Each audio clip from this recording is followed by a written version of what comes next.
Hello, everyone, and welcome to the CCA Week 3 matches here today. We have OU Crimson versus Bash in this Division 4 match for you today. Joining me is Dark. Hello. I'm once again coming back at you live from here for CCA.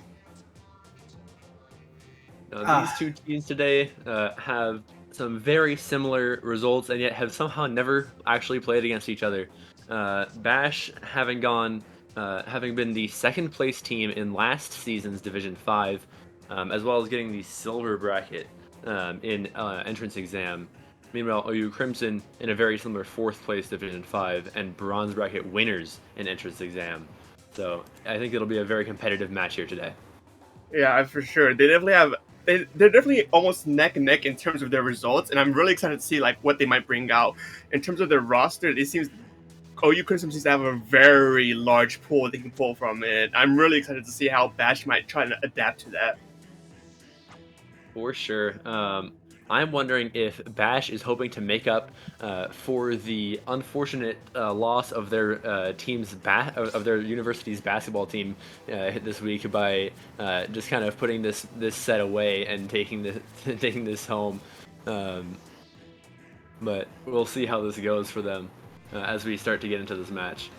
And it looks like the teams are starting to ready up, and so in just a little bit longer, we'll kick off round one of our set tonight. And in terms of what I really want to see out of what I'm really interested in from Bash is that their skirmisher is an octopus. It seems to be an octopus one trick. So I'm really excited to see like how they're going to try and play around with that. You don't see a lot of octopuses these days. Yeah, I'm very curious to see if they are in fact an Octobrush one trick, how that's going to work out for them on the first map, which is Rainmaker on Brinewater Springs.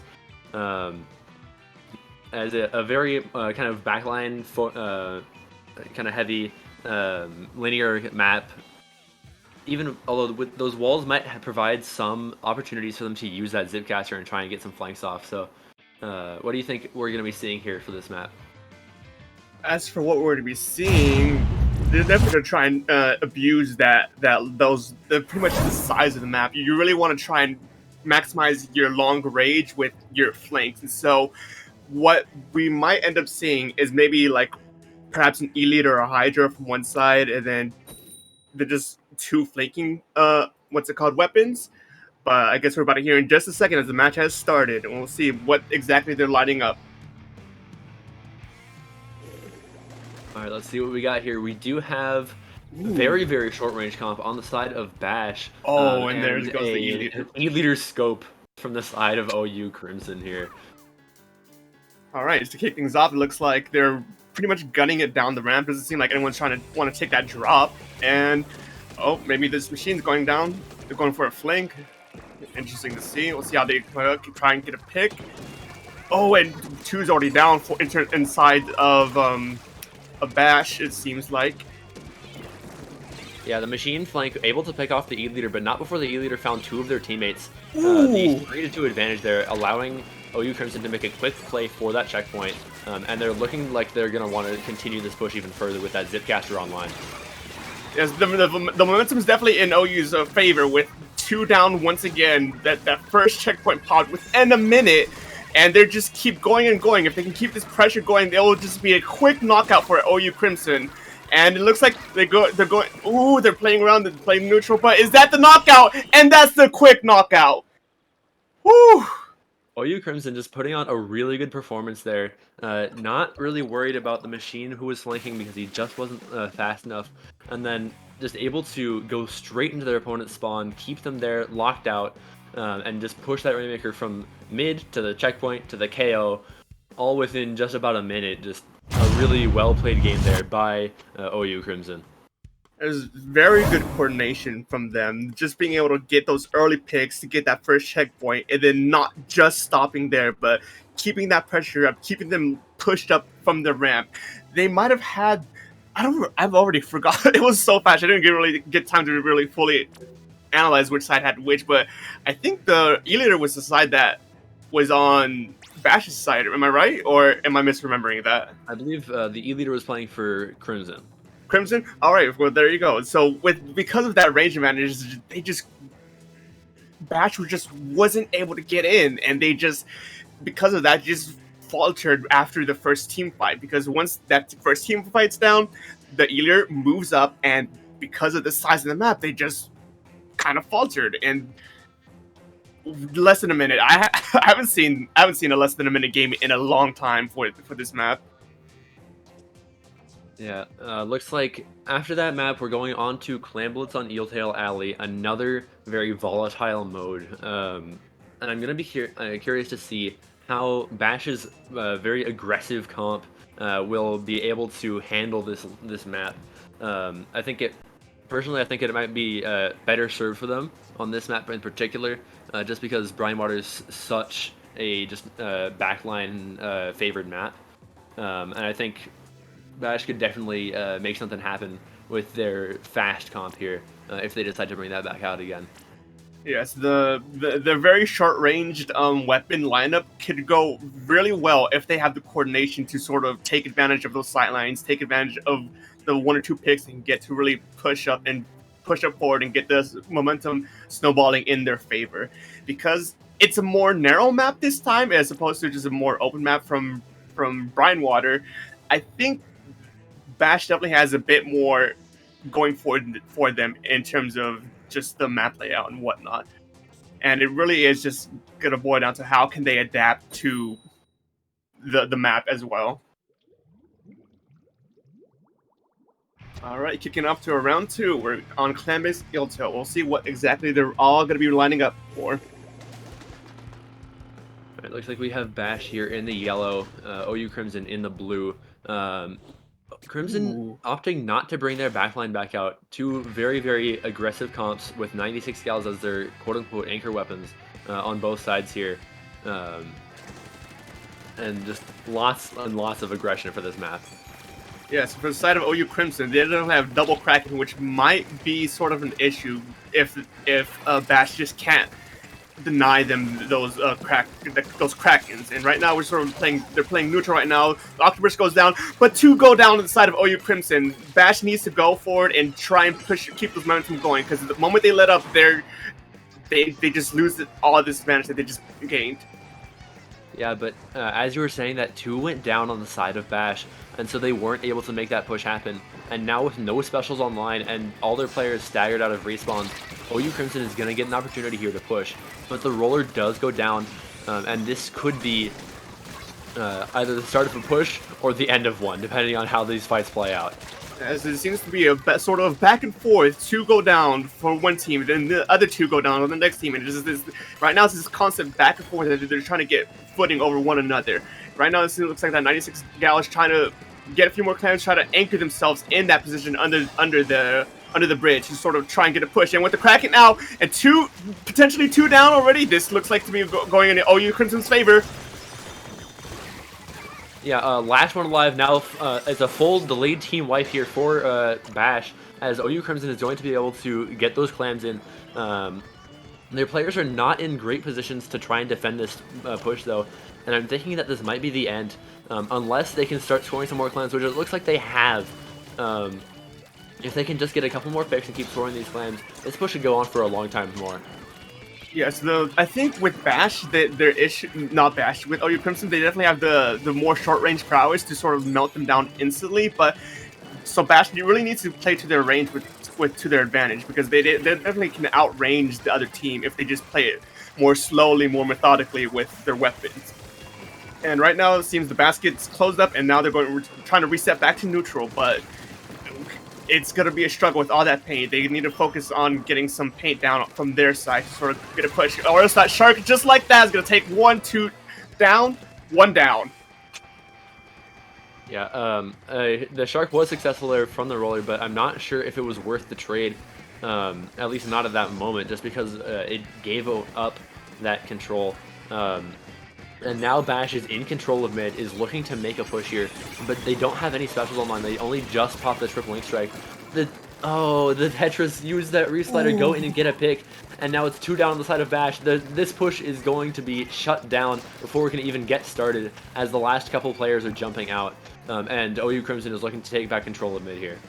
as things are once again swinging back in OU Crimson's favor. Now, how will they try and capitalize off this? We're about to find out as the Booyah Bomb pops, goes out. One goes down, but that's a trade from both sides. And right now, they're just trying to. OU Crimson is just trying to get footing, trying to what's it called? Settle themselves, anchor themselves. The Kraken goes out and almost gets pushed off, but the Tri-Strikes come out and gets one from the Kraken.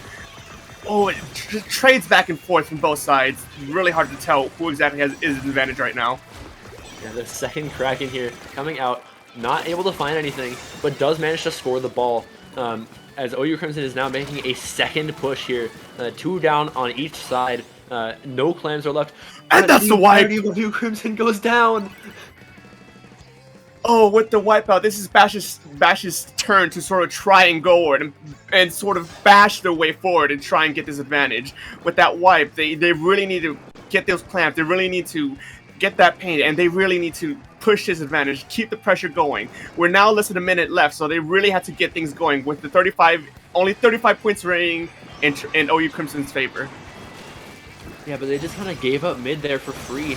They had the specials right. Oh, that's 2! But that's a double! Oh, the Kraken gets 2. Those were the picks they need. But the double Kraken comes out! It is Kraken mayhem right now!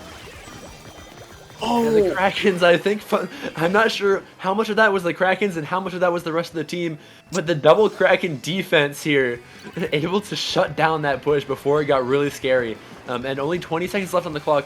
Bash needs to make a power climb, and they need to break into basket if they want to win this game.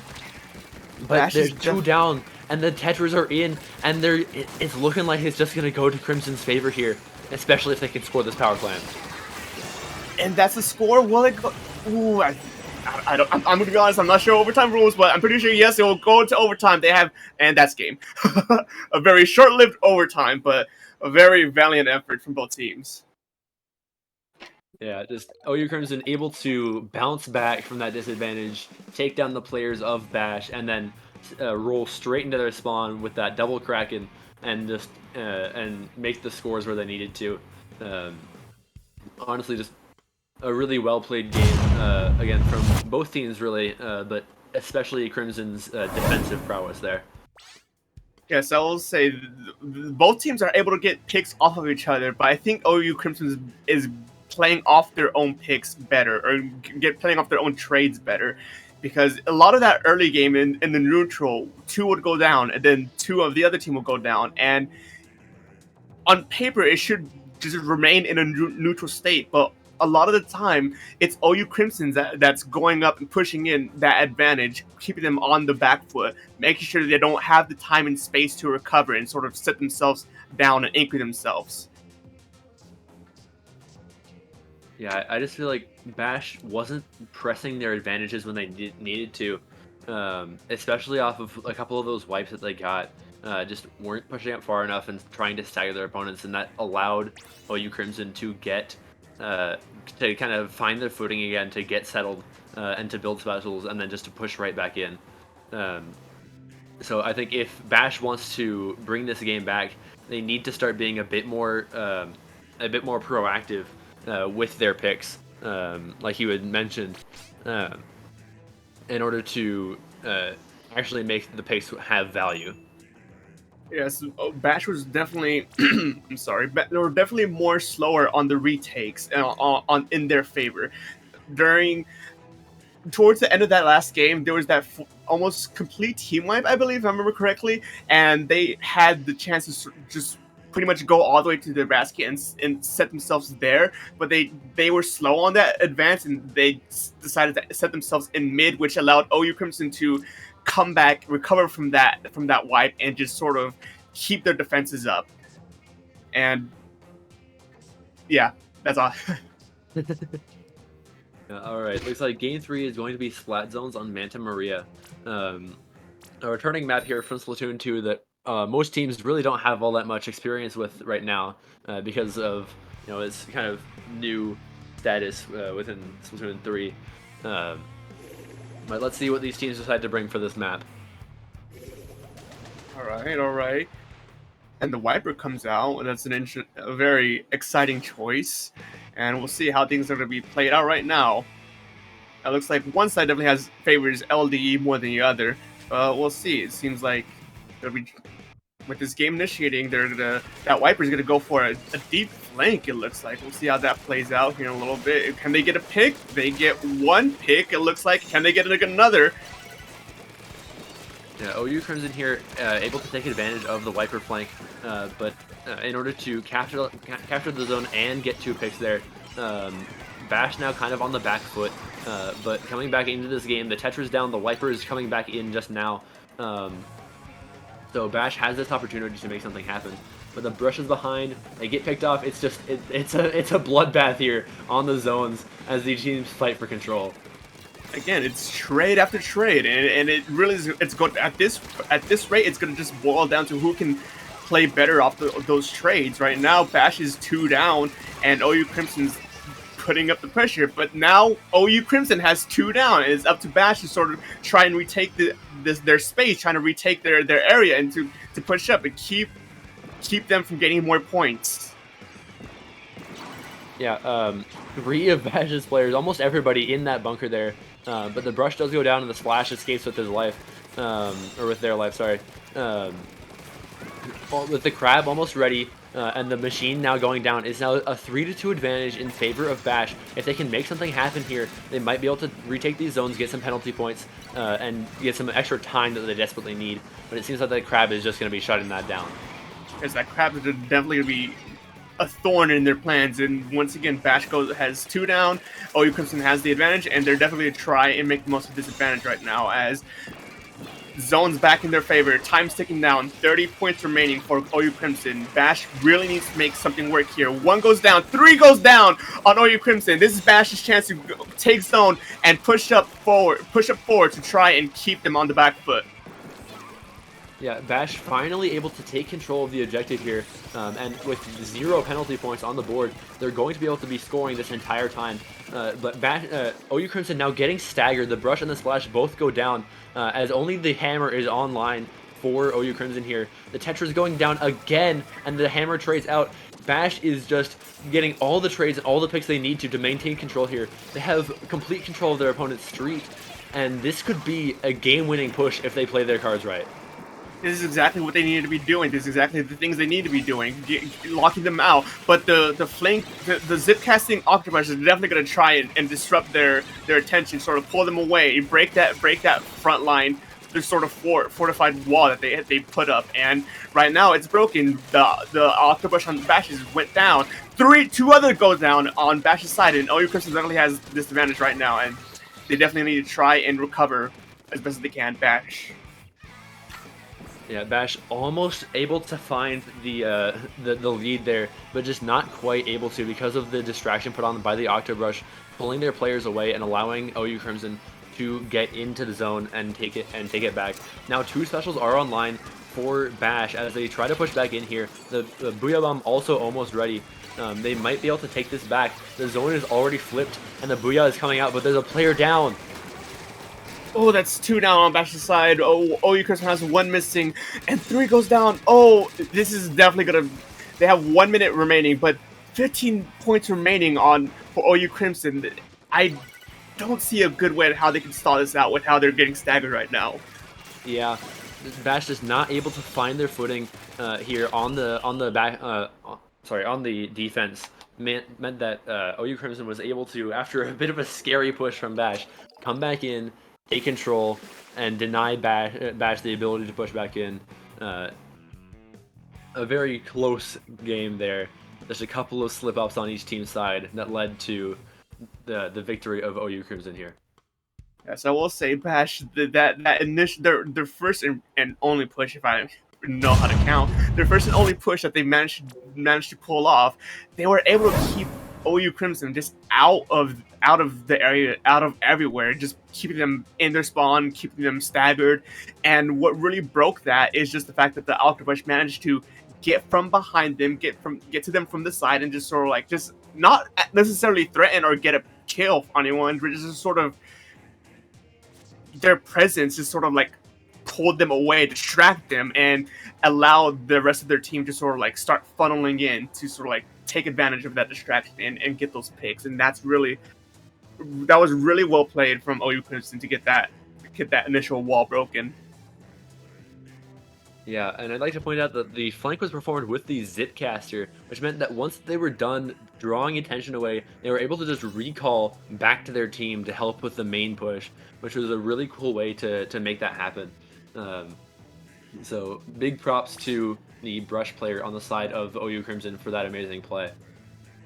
Yes, definitely. And I will say now we are moving on to game 3, which is Tower Control on Undertow Spillway. Yet another famously small map, and I want to see how the brushes will play here because it seems like there's definitely been a lot of brush gameplay, and I'm really excited. I used to be a Octobrush main in Splatoon 1, so I love to see it whenever it's in the spotlight.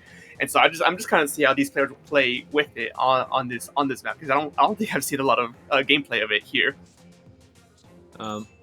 In terms of Octobrush on Undertow, I've definitely seen my fair share of it. Because there's a couple of teams that I've fought in the past that have very scary brushes on this map. And I think this is probably one of the best maps, especially for Zipcaster in general, just because of those giant pillars in mid and on the sides. So I'm very excited to see how these brushes decide to use the environment to their advantage and how their teams will be pushing off based off of their aggression. Especially if both teams decide to keep those very aggressive comps, no backlines, just 96 gals in terms of anchors. So, especially on tower control where Kraken is once again a problem.